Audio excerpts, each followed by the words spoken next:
Okay, Assalamualaikum dan salam sejahtera. Jadi dalam video kali ini saya akan cuba kongsikan sedikit tentang satu masalah ataupun satu isu yang selalu dialami oleh ramai usahawan dan juga business owner ataupun founder, iaitu sale mereka jatuh, sale mereka stuck, bisnes mereka tak grow dan sebagainya. Jadi biasanya kebiasaan apabila perkara ini berlaku, usahawan-usahawan ataupun business owner biasanya akan salahkan produk mereka, salahkan marketing, salahkan media sosial dan sebagainya. Tapi kalau kita fikir hakikatnya, walaupun mereka sale tu jatuh ataupun start ataupun bisnes tak grow, sale tetap berlaku. Cuma mungkin sale tu tidak mencapai apa yang disasarkan, ataupun dia jatuh dan sebagainya. Tapi ini bermaksud kalau masih ada sale, bukanlah salah produk, bukanlah salah marketing, because sale masih berlaku. Cuma dia tak banyak lah. Jadi saya rasa tak begitu bagi saya. Bagi saya itu mungkin satu perkara yang tidak begitu tepat, because mungkin adanya salah faham tentang sale ataupun bisnes ni sebenarnya bukanlah sekadar angka tu, because dia satu aktiviti manusia. Jadi berdasarkan kepada pengalaman kami dan juga kajian-kajian daripada klien kami, sebenarnya bila sale jatuh ataupun stuck dan grow bukan sebab produk ataupun bukan sebab marketing. Hakikatnya lah sebab geografi perniagaan anda, ataupun geografi bisnes anda itu sendiri. Mungkin ramai yang tidak sedar bahawa bisnes ataupun sale itu adalah satu geografi. Dia adalah merupakan satu geografi. Dia bukan sekadar untung dan rugi, tapi dia sebenarnya adalah satu geografi. Sebabnya ialah bila kita buat bisnes ataupun sale, jualan, dia melibatkan manusia.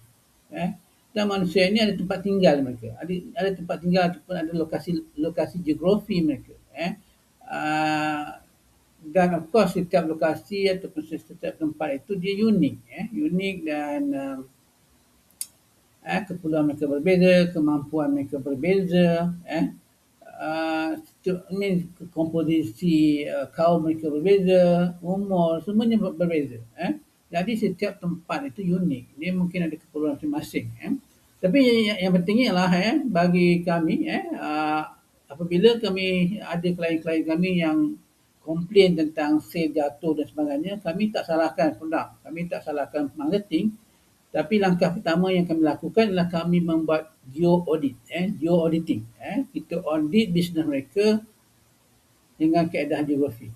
Jadi salah satu caranya adalah kami petakan sale mereka itu, dan untuk melihat sebenarnya di mana sale mereka jatuh, di mana sale mereka start, ataupun di mana sebenarnya bisnes mereka yang tidak grow. Sebab ada kuasanya kalau berdasarkan pada kajian ataupun berdasarkan pada pemetaan yang kami lakukan, contohnya di dalam peta yang kami tunjukkan sekarang ini, sebab ada tempat yang mana tak ada sale. Dalam kes ini yang kuning itu adalah tempat-tempat yang tak ada sale pun.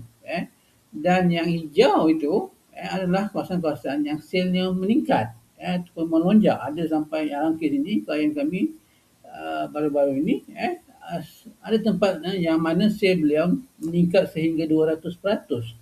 Dan yang merah itu adalah tempat-tempat yang mana sale memang jatuh, drop. Dan ada yang jatuh sehingga 75%. Jadi apa yang ditunjukkan berdasarkan kaedah geografi yang kami gunakan, jelas sekali ataupun terbukti bahawa sebenarnya bisnes itulah satu geografi.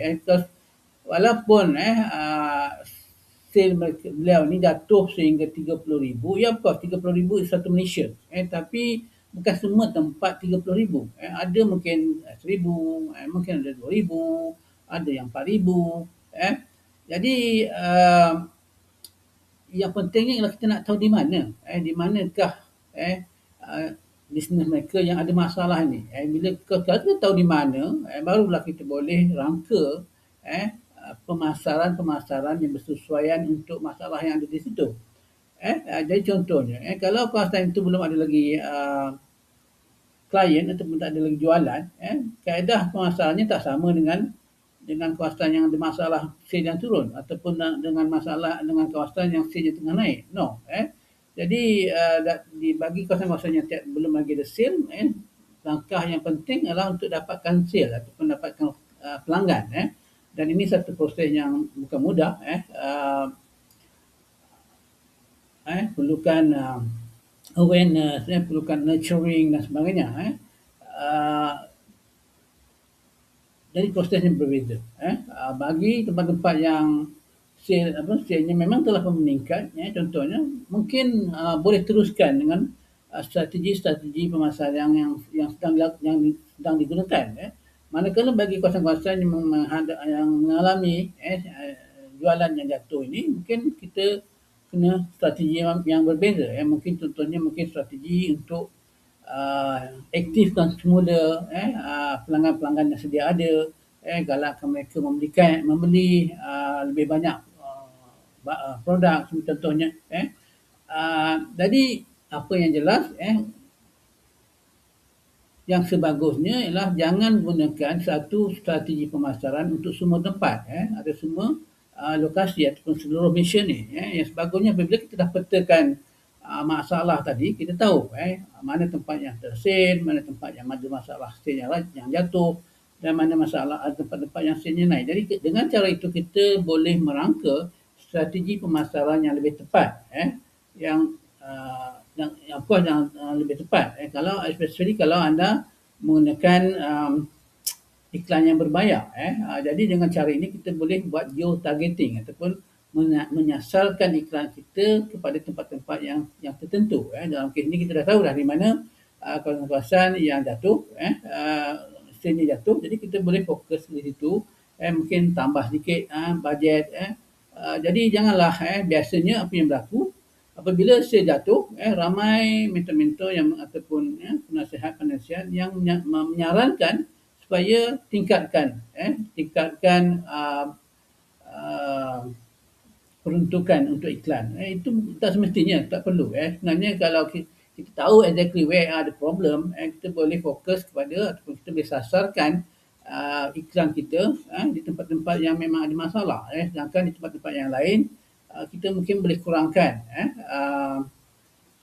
kos iklan dan sebagainya. Jadi itu pentingnya kita tahu ataupun itu pentingnya pendekatan geografi ini. Pendekatan geografi ini sebenarnya bukan baru.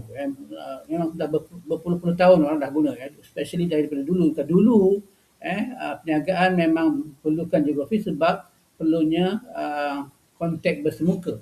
Cuma sekarang ini dah ada media sosial, online dan sebagainya. Ramai yang dah lupa tentang peranan geografi itu. Tetapi di luar negara, mereka usahawan-usahawan masih menggunakan geografi. Khusus-khusus geografi sangat popular di luar negara. Cuma di Malaysia ni mungkin atas sebab-sebab yang tertentu, geografi dipinggirkan, ramai usahawan-usahawan dah kurang ilmu geografi dan sebagainya. Okey, geografi bukan sekadar nak mengingatkan nama-nama ibu kota ataupun kawasan-kawasan yang terbesar dan sebagainya, ataupun gunung yang tertinggi. No. Jadi geografi ini luas. Ada tahap-tahap A1 dan sebagainya yang sangat relevan kepada businesses. Okey, jadi itu sedikit perkongsian saya. Jadi untuk membantu usahawan-usahawan, kami akan menganjurkan satu workshop iaitu Geo-Grow 2026, Grow Your Business with Geography, yang akan diadakan tidak lama lagi. Jadi bagi mereka-mereka yang ingin mendalami lagi strategi-strategi geografi dan untuk bisnes mereka, kami jemput untuk mengikuti program tersebut. Anda boleh klik di link ada di bio kami, dan bolehlah klik di situ untuk mendapatkan keterangan lanjut tentang program-program kami. Jadi sekian perkongsian buat kali ini. Jika anda dapati video ini berguna, harap dapat kongsi dengan kawan-kawan anda supaya mereka juga sedar bahawa sebenarnya bisnes ni juga sebenarnya adalah satu geografi, dan geografi itu boleh memainkan peranan di dalam membuat keputusan bisnes ataupun untuk membaiki ataupun untuk meningkatkan jualan anda. Jadi sekian, saya Joko Roslan. Jumpa lagi di masa yang akan datang.